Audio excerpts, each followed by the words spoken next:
अगर हमारे पास एक ऐसी इक्वेशन हो जिसमें के टू टर्म्स हों और फर्स्ट टर्म जो है वो प्रोडक्ट ऑफ फोर फैक्टर्स हों, यानी यहाँ पे जैसे हम देख रहे हैं कि फैक्टराइज हो चुकी हुई है फर्स्ट टर्म, जबकि प्लस एक कांस्टेंट टर्म है और इक्वल टू जीरो, तो इस टाइप की अगर इक्वेशन आ जाए तो कैसे सोल्यूशन फाइंड करते हैं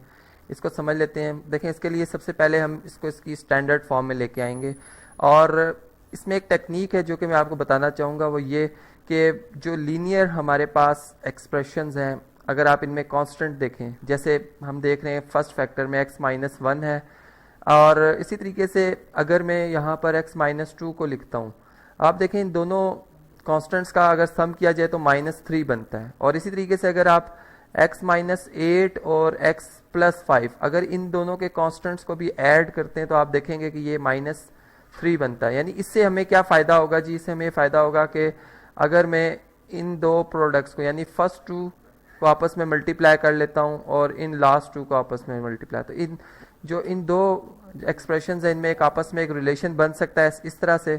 कि यहाँ पर ये आप देख सकते हैं जी एक्स स्क्वेयर आएगा, माइनस टू एक्स आएगा, माइनस एक्स आएगा और प्लस टू आ जाएगा।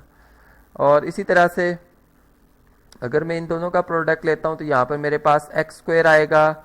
प्लस फाइव एक्स आ जाएगा, माइनस एट एक्स आ जाएगा और माइनस एट फाइव ज़ार 40 आ जाएगा और प्लस 360 आ जाएगा इक्वल टू ज़ीरो। अब आप देखेंगे इसमें अगर हम इसे सिंप्लीफाई करते हैं तो ये हमारे पास बन जाता है जी x square minus three x plus two, जबकि यहाँ पे अगर आप देखें तो ये हमारे पास बनता है x square minus three x minus 40 और प्लस 360 इक्वल टू आ रहा है जी किसके, ज़ीरो के। चलें जी, अब आप देखें कि अब हमें अगर मैं इनको अब इस तरह से कर लूँ कि यहाँ पर जो फर्स्ट टू टर्म्स हैं और ये भी फर्स्ट टू टर्म्स आप देखें कि एक जैसी हैं, तो अगर इन्हें हम सपोज कर लें कि ये हमारे पास कोई एक और वेरिएबल y है, यानी x square minus three x जो है किसके इक्वल है जी y का, तो यही इक्वेशन जो हमारी वो कुछ हिस्सा से बन जाएगी जी कि y plus two into y minus 40, ठीक, और प्लस 360 आ जाएगा इक्वल टू ज़ीरो के। और अब अगर हम इस तरह से इनको मज़ीद सिंप्लीफाई करते हैं तो हमारे पास जी इनका प्रोडक्ट क्या बनेगा जी, वाई से मल्टीप्लाई होकर y square minus 40y plus 2y और minus 80 plus 360 equal to zero. और इसको हम मज़ीद इस तरह से लिख सकते हैं जी वाई स्क्वायर माइनस 38y, यानी लाइक टर्म्स में ऐड कर रहा हूँ जी यहाँ पे प्लस 280 आ जाएगा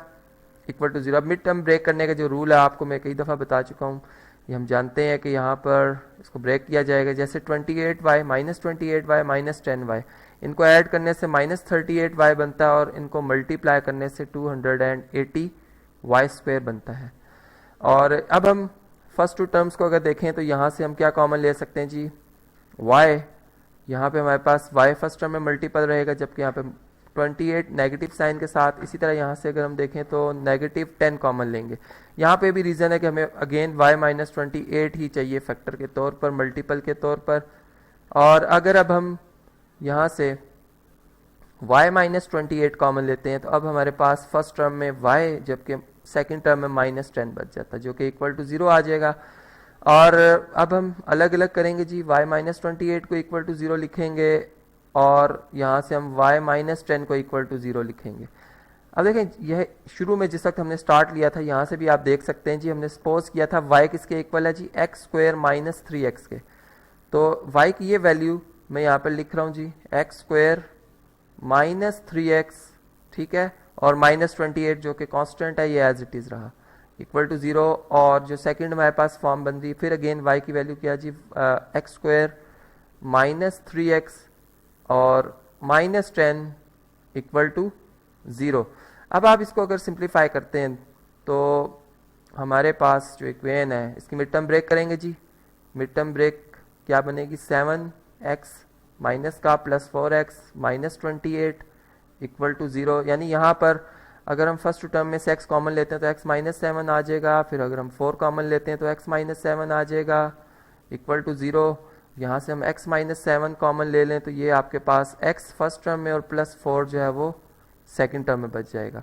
और यहाँ से अगर हम x माइनस 7 को इक्वल टू 0 लिखते हैं